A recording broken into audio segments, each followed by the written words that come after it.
Isaías 9:6. Isaías 9:6. Toda a atenção emprestada à palavra de Deus. Pela quantidade de água que tem aqui, o discurso vai ser longo, hein? Não vai ser não. Vai ser uma palavra rápida, objetiva, como o casamento que eu fiz hoje. Uma palavra de menos de 30 minutos. Porque um menino nos nasceu, um filho se nos deu. O governo está sobre os seus ombros. E o seu nome será maravilhoso, conselheiro, Deus forte, Pai da eternidade, Príncipe da paz. Senhor, continue falando conosco. E agora, uma vez mais, através da pregação da Tua palavra. Que a Tua palavra nos pegue, Senhor. Que a Tua palavra nos conserte, nos renove, nos fortaleça, nos capacite, nos arme para esta batalha, para esta guerra espiritual. Que a Tua palavra nos esclareça, tire todas as dúvidas, nos livre de todos os dilemas. Que a Tua palavra seja a palavra final para todas as questões da nossa vida. Que a Tua palavra vá e faça o que lhe apraz e prospere para tudo aquilo pela qual o Senhor designou. Que a Tua palavra tenha vez, que a Tua palavra tenha voz entre nós. Fale conosco, ministre sobre nós, possamos dar toda a atenção à Sua palavra, recebê-la com toda a avidez, que possamos absorvê-la, Pai, que possamos amá-la, retê-la em nosso coração, que possamos vivê-la, que possamos praticá-la todos os dias da nossa vida. Fale conosco, fale, pois Teus servos te ouvem. Fale não o que nós queremos, almejamos, desejamos ouvir, não, mas o que nós precisamos escutar da Tua parte, é o que nós pedimos. Repreenda todo o espírito contrário à Tua palavra, em nome de Jesus. Muito obrigado, amém e amém. Pode tomar seu assento, amados, em nome de Jesus. Bom, queridos, nós vamos falar nesta noite sobre alguns nomes de Jesus em Isaías 9:6. Isaías é o profeta mais messiânico de todos. O que quer dizer isso? O profeta que mais profetizou sobre Jesus.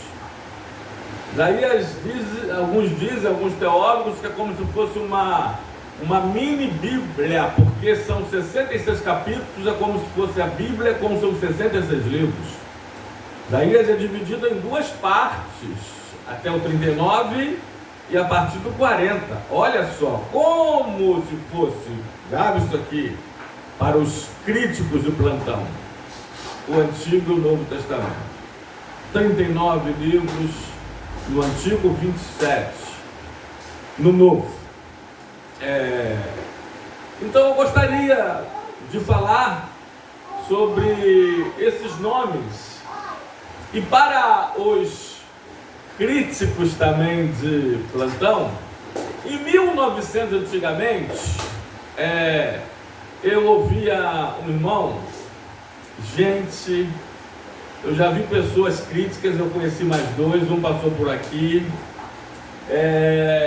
que era crítico contumaz. Aí ele criticava a pregação de todos os pregadores. Eu falei assim, se você critica a pregação de todos os pastores aqui que pregam, os presbíteros, alguns diáconos, você também por trás de mim deve criticar a minha, não? O primeiro,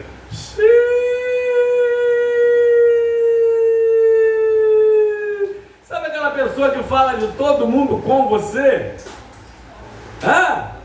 Posso terminar a outra parte da frase?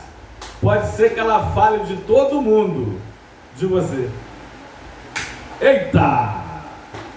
Aí uma vez eu falei assim para ele, depois desta, tá? Você critica a pregação de todos os pregadores, você também deve criticar a minha por trás, né?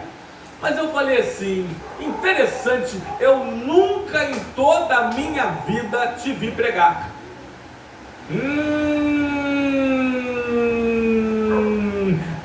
Fácil, irmãos. Criticar a pregação dos outros, você mesmo nunca pregou. Como que você pode criticar a irmã Tatiana cantando, a irmã Adriana cantando, a irmã Nara cantando? Diácono Casador, você pode criticar? Dá para entender o que eu quero falar? Então, para os críticos de plantão, para o crítico contumaz, eu sei que ali são 4 nomes, um composto. Eu sei que ali não são 5, porque não tem uma vírgula entre o maravilhoso conselheiro. Amém, amados? Essa irmã Adriana é pedagoga, né? Aqui tem irmãos polidos no português, muito mais do que eu falo muito mal do Tupi-Guarani. Eu sei que é maravilhoso conselheiro.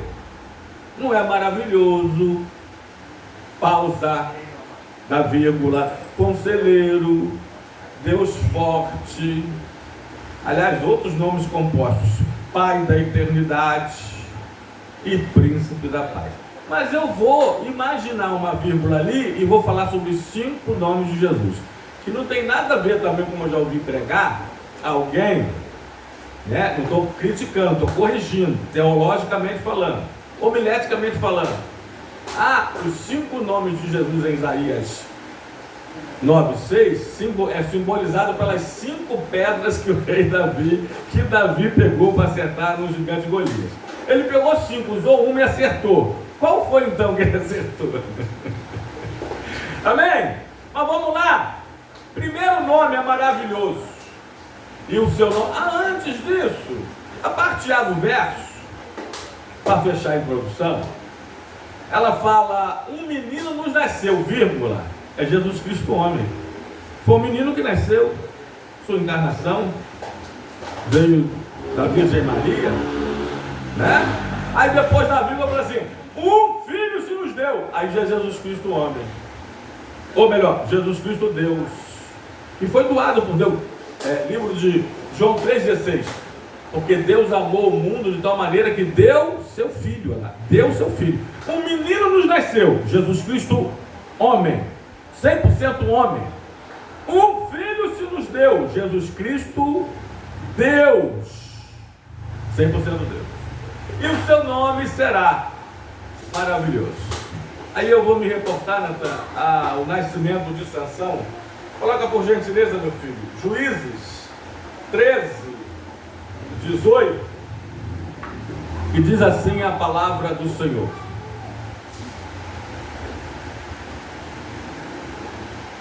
deixa eu primeiro rapidamente resumir o fundo histórico dessa passagem. O anjo do Senhor, teofania, aparecimento de Cristo em forma angelical, tanto está lá em maiúsculo, o anjo do Senhor, é Cristo pré-existente no Antigo Testamento, vai até Manoá para anunciar o nascimento de Sansão, pois a esposa de Manoá até então é estéril. Outro caso de esterilidade na Bíblia, né? E então Manoá pergunta pelo nome do anjo do Senhor, para que quando tudo isso acontecesse, ele lhe ofertasse, ele lhe prestasse culto, ou ele fizesse sacrifício, um altar. E o anjo respondeu e disse, respondeu-lhe o anjo do Senhor e disse: por que perguntas, pois, pelo meu nome que é maravilhoso? Aleluia! O seu nome é maravilhoso, sabe por quê? Óbvio, porque ele é maravilhoso. Seu nascimento foi maravilhoso, virginal, sobrenatural, obra do Espírito Santo de Deus, a sua encarnação, a sua infância, e foi maravilhosa. Com 12 anos ele ensinava a líderes, a sábios, a líderes religiosos.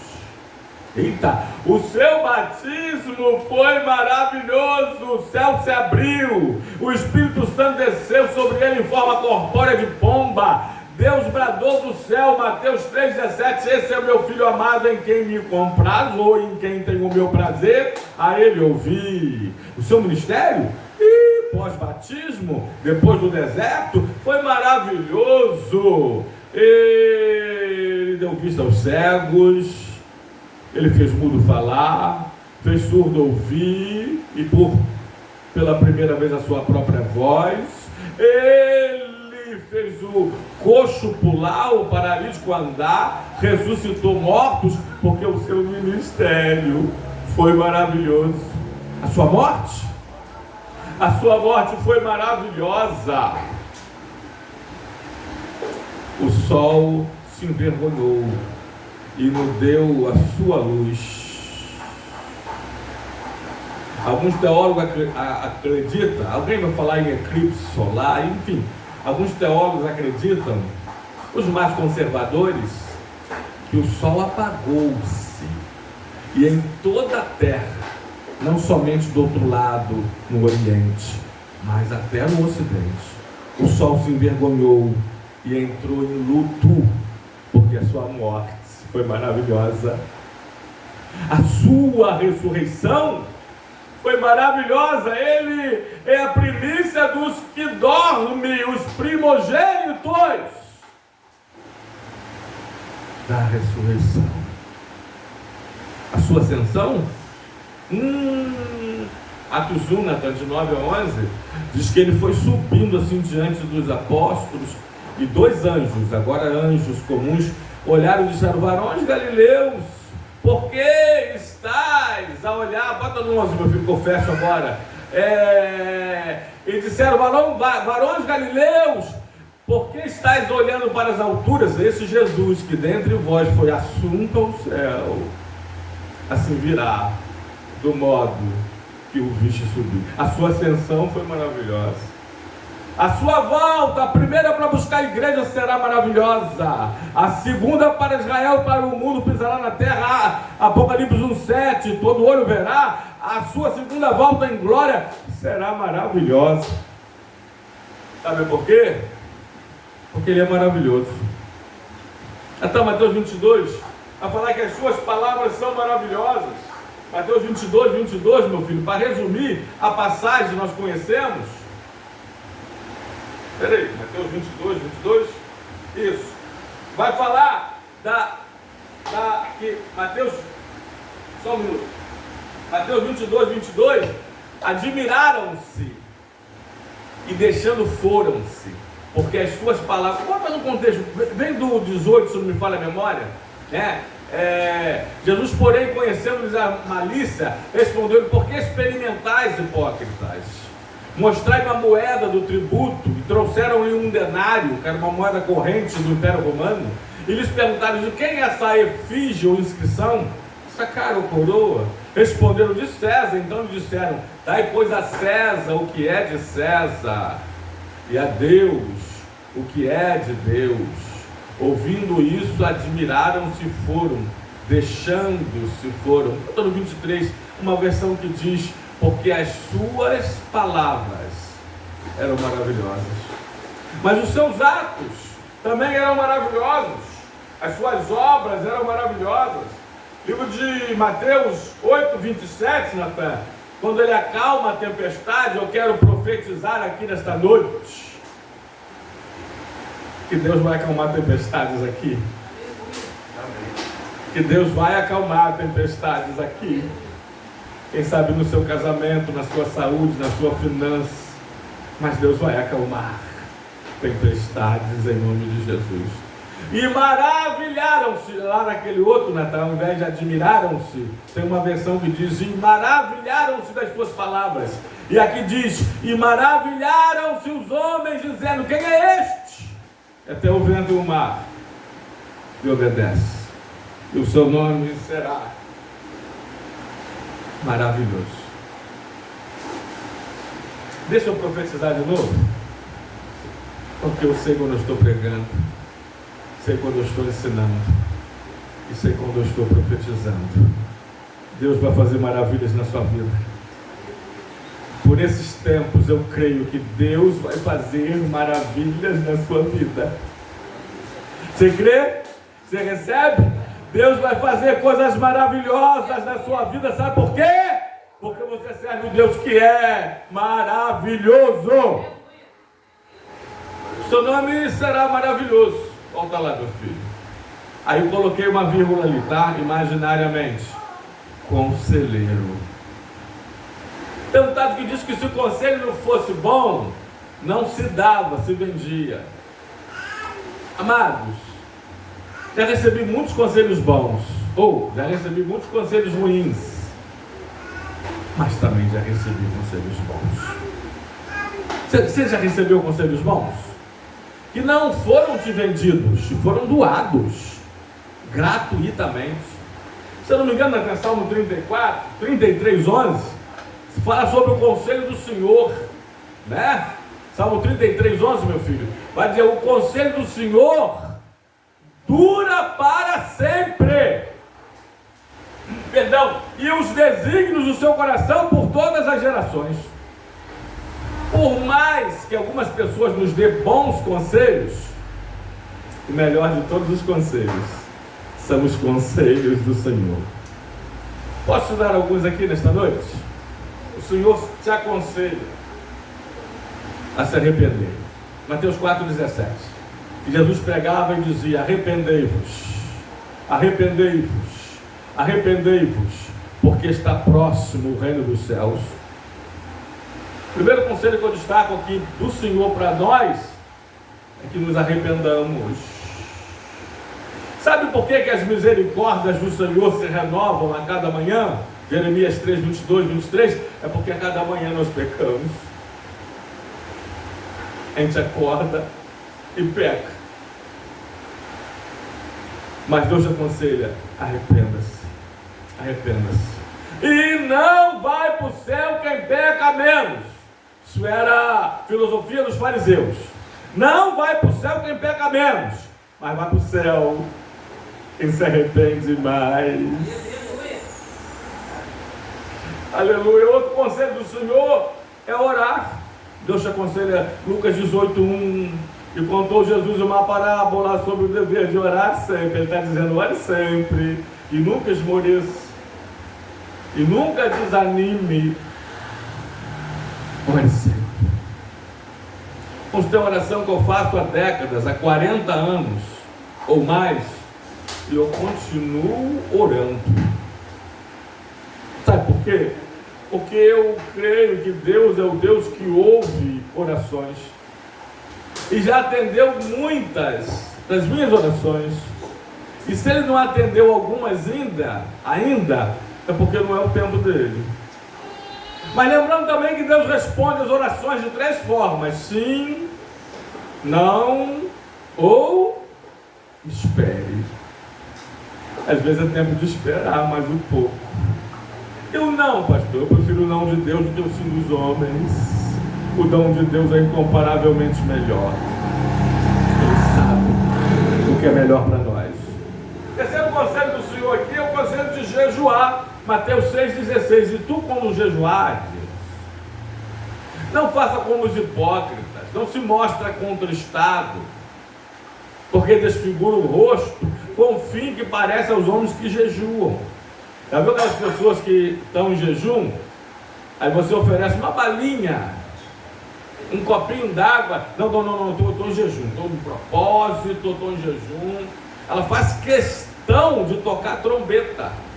E tu, quando jejuares, em verdade, não faça nada disso, né? Aliás, Natan, ele diz assim, olha, em verdade vos digo que eles que fazem isso, os hipócritas, os fariseus, os crentões, os santarrões, os bleiões, já receberam a sua recompensa. E ela está jejuando, e rapaz, ele jejua. Olha o que o 7 vai falar, se não me falha a memória. Tu, porém, quando jejuares, unge a cabeça e lava o rosto. 8, meu filho, o próximo a gente fecha. Com o fim de não parecer aos homens que jejuas, e sim ao teu Pai em secreto. E teu Pai que vê tudo em secreto te recompensará. Lembrando que há recompensa para os jejuns, para os que jejuam, para o propósito do jejum. Amém? Para o jejum com propósito. Quarto conselho, acho, do Senhor para nós é o conselho de praticar a justiça, de ser justo. Mateus 5:6. Mateus 5:6, as bem-aventuranças. Bem-aventurado os que têm fome e sede de justiça, porque eles serão fartos. Sede justo. Ele nos aconselha a humildade, verso 3 aí mesmo, bem-aventurados humildes, porque deles é o reino dos céus. Ele nos aconselha a ser manso. 5:5, Natan. Olha para quem está do seu lado, vocês sabem que eu quase não faço isso. Pergunta assim para ele e para ela: você é manso? Você é mansa?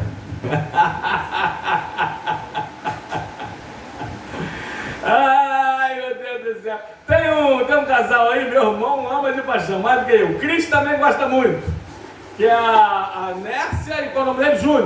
Júnior e Nércia. É um casal de crentes que fazem muitos vídeos, né?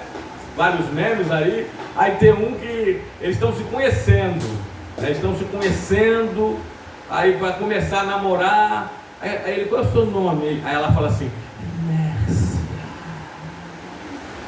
Você é calma assim mesmo? Muito calma. Mas você fala tão baixo assim. Eu falo baixinha. Baixinho. Aí, né? Daqui a pouco os dois casaram. Caramba, ela numa gritaria. Só não tem palavrão porque são dois crentes. Palavrão de crentes, né? Aquele para uma gritaria, né? Meu Deus do céu, nervosa. O pescoço chega a esticar, os olhos a regalarem. Você é manso. Bem-aventurados os mansos. Por quê? Por quê? Deus está te aconselhando mansidão, que é um dos frutos do Espírito Santo, em Gálatas capítulo 5, versículo 22.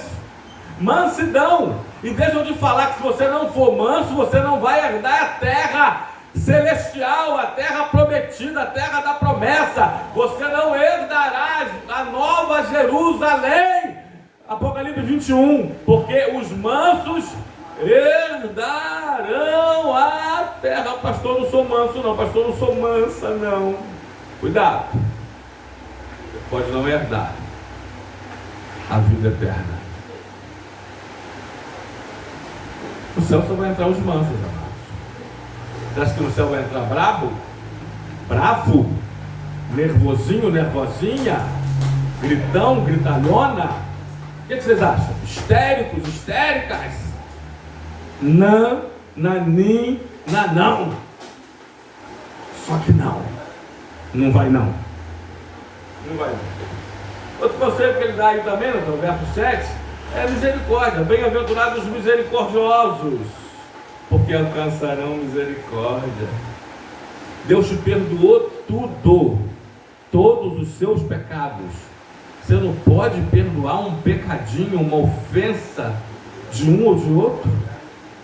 Misericórdia é colocar o seu coração, córdia, na miséria dos outros.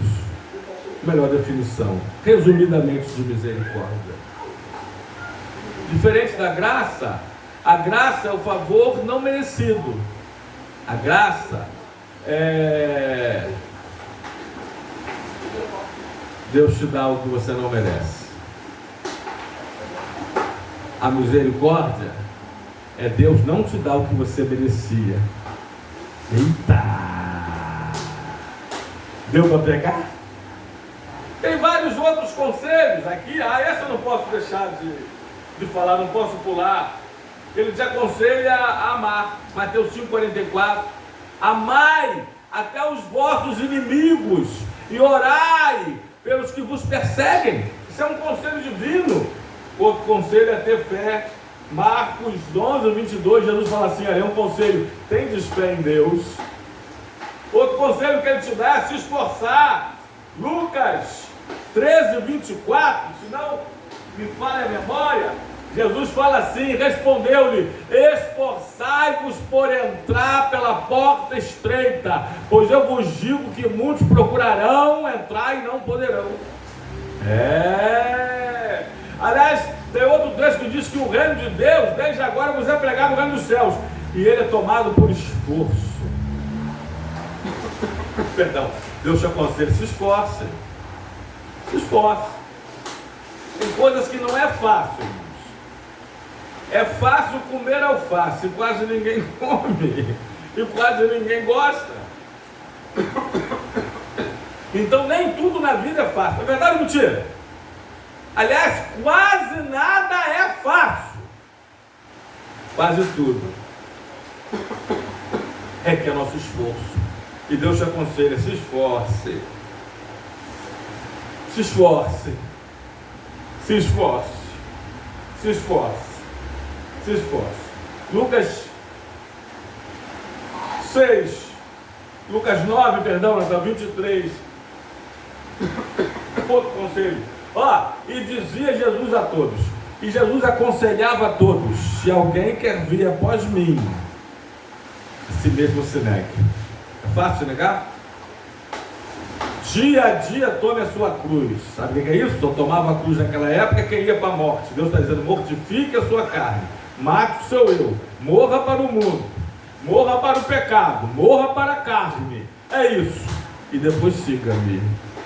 Isso é um conselho divinal. Isso é um conselho divinal. O conselho que ele nos dá é de evangelizarmos.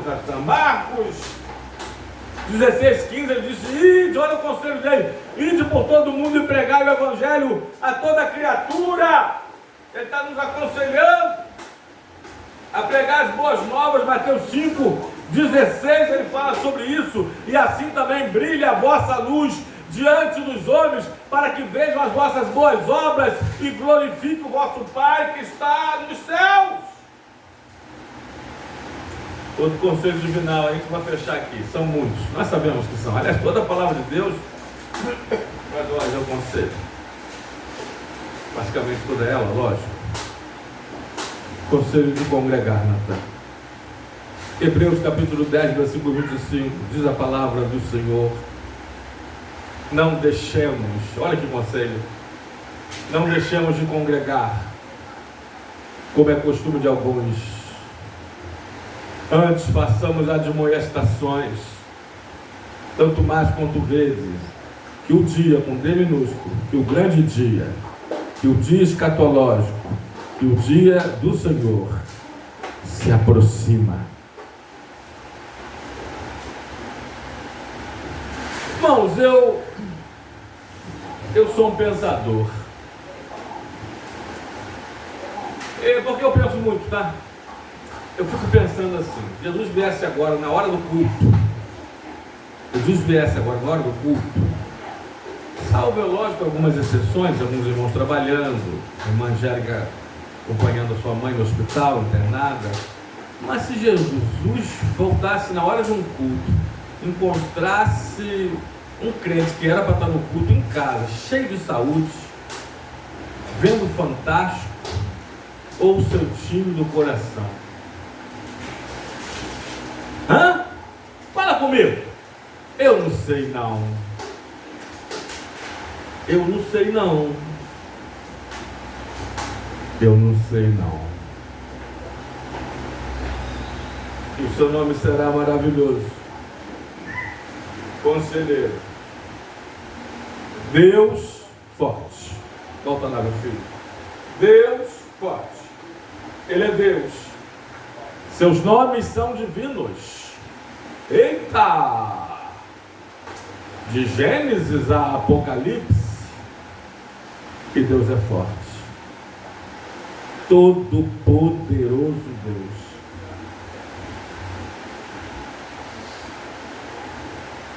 É um pensamento comum, muito tempo não falo também. O homem acha que ele é forte, que ele pode, que ele é, que ele tem. Não é nada. Um vermezinho, uma bactériazinha, um fungozinho, um mosquito pode ceifar a sua vida. O homem pensa que é o todo-poderoso Deus. Sabe nem se vai estar em pé, vivo daqui a um segundo. É uma fração de segundo, é um momento, um fragmento de tempo, tomba o homem. Alexandre Magno, o grande? Oh, grande!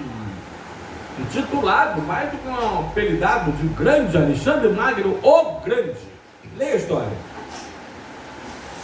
30 e poucos anos. Morreu por causa de uma picada de um mosquito. Mas nós conhecemos um. Isso é mais do que forte. É o Todo-Poderoso Deus. Aí o pensamento diz assim: você vai ver, vai ler em algum lugar, quem sabe alguns quadros. A pedra é forte, mas o ferro a quebra. Quebra mesmo. Você pega a marreta, a talhadeira, o ponteiro, você quebra a pedra. A pedra é forte, mas o ferro a quebra. O ferro é forte, mas o fogo derrete. O fogo é forte, mas a água apaga. A água é forte, respeite a água, mas o sol evapora. O sol é forte, mas a nuvem o cobre, o tampa. A nuvem é forte, mas o vento a leva. O vento é forte, mas a montanha o detém. A montanha é forte, mas o homem implode. Aí explode. O homem é forte, mas a morte o ceifa. A morte é forte, mas Jesus a matou. Mas Jesus a venceu. Jesus venceu a morte. Aleluia! Ele é Deus forte. Pai da eternidade. O que quer dizer Pai da eternidade? Pai da eternidade é porque ele é antes da eternidade. Salmo 90, Salmo de Moisés, provavelmente 91 também seja.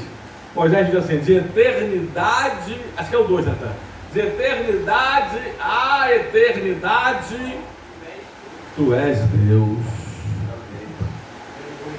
Algumas coisas rapidinho: eternidade passada e eternidade futura. Outra coisa, outra interpretação: uma eternidade que só pertence a Deus, que Deus não tem começo de dias nem fim de existência. Uma outra eternidade que ele deu aos anjos e aos homens. Os anjos e os homens têm começo de dias, mas nenhum de nós terá fim de existência. Mas de eternidade a eternidade, só o Senhor é Deus. Sabe por que ele é Pai da eternidade? Porque ele é o Criador da eternidade. Porque ele é antes da eternidade. Por que Santos Dumont é pai da aviação? Por quê?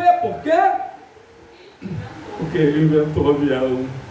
Porque ele é antes do avião. Porque o avião veio existir, ser criado através e por meio dele. Deus é Pai da eternidade. E Deus é Deus de coisas eternas. Deixa eu falar para vocês aqui mais uma vez, grave isso aqui e receba, olha. A salvação que Ele te tem dado é salvação eterna. Eita, quanta glória! A alegria que Ele te tem dado. Receba aí, é a alegria eterna. Durará eternamente. A paz que Ele te tem dado. Depois eu falo mais sobre essa no próximo nome. É eterna, é eterna, é eterna. Irmãos, eu tive depressão infantil, vocês já sabem, já falei com vocês. E eu vivia uma tristeza que parecia que aquela tristeza era uma tristeza eterna. Quem já passou sabe. Uma falta de paz, uma inquietação, uma guerra interna que eu achava que aquilo era eterno. Mas não foi não, Jesus entrou. O Pai da eternidade já me deu salvação eterna, alegria eterna, paz eterna, fé eterna, harmonia eterna. Aleluia! As coisas que Deus tem para você são coisas eternas. Vida eterna. Uma felicidade eterna. Hoje eu desejei a tardinha lá para o casal que eu casei.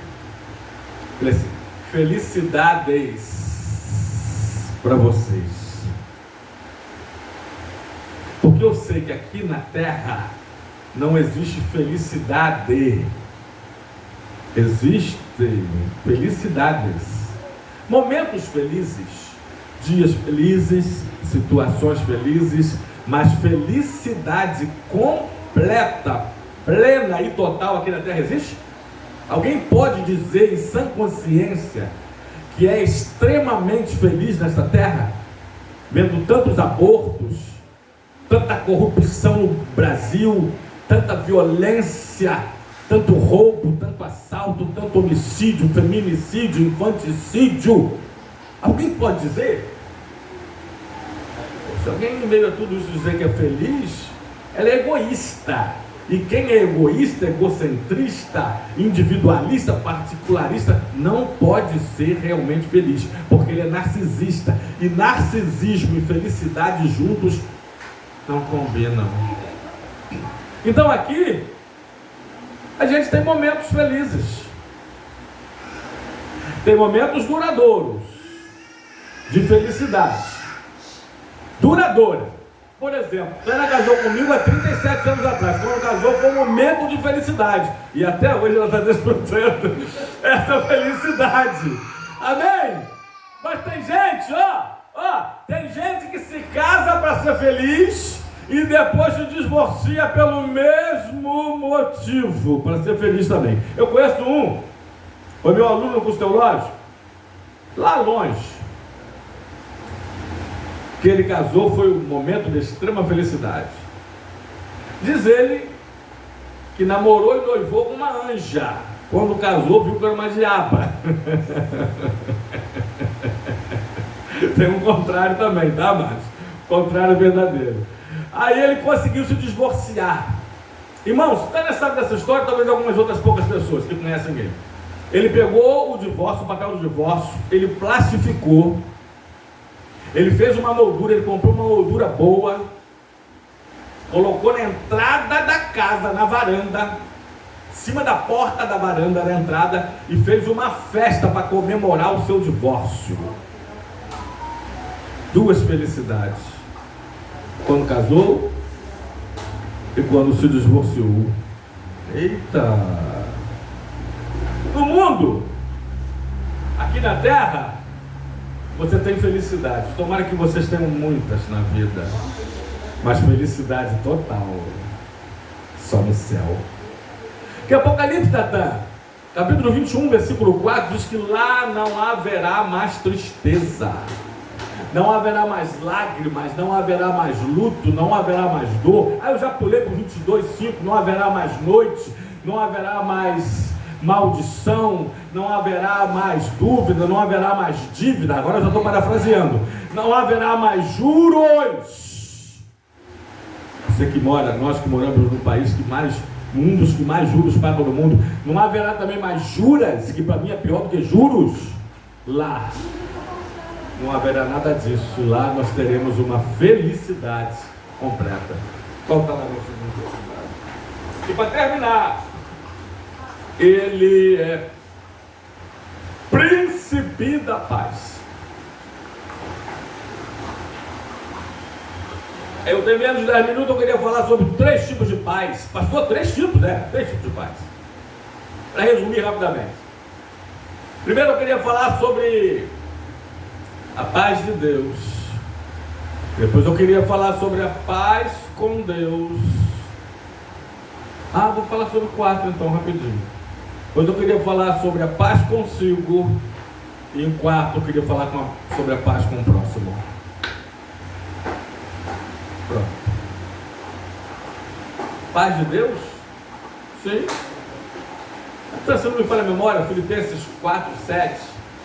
E a paz de Deus, que excede a todo entendimento, guardará o vosso coração e a vossa mente em Cristo Jesus. Uma coisa é a paz de Deus, outra coisa é a paz com Deus. Se não me falha a memória, livro de Romanos, capítulo 5, versículo 1. Justificados, pois, pela fé, temos paz com Deus. Paz de Deus, paz com Deus. Terceira, paz consigo mesmo. Deixa eu abrir um leque aqui rapidamente. Irmãos, não tem paz consigo, não tem. Impossível. Paz verdadeira, a verdadeira paz, que existe uma paz no mundo. Aliás, livro de João capítulo 14, versículo 27 diz: deixa-vos a paz, a minha paz vos dou. Não vou lá dou como o mundo a dá. Não se turbe o vosso coração, nem se atemorize. Então o mundo tem uma paz, que é uma ausência de guerra. A paz do mundo é uma ausência de brigas, de conflitos. Amém? Mas não pode ter paz consigo aquele que não tem a paz de Deus e aquele que não tem a paz com Deus.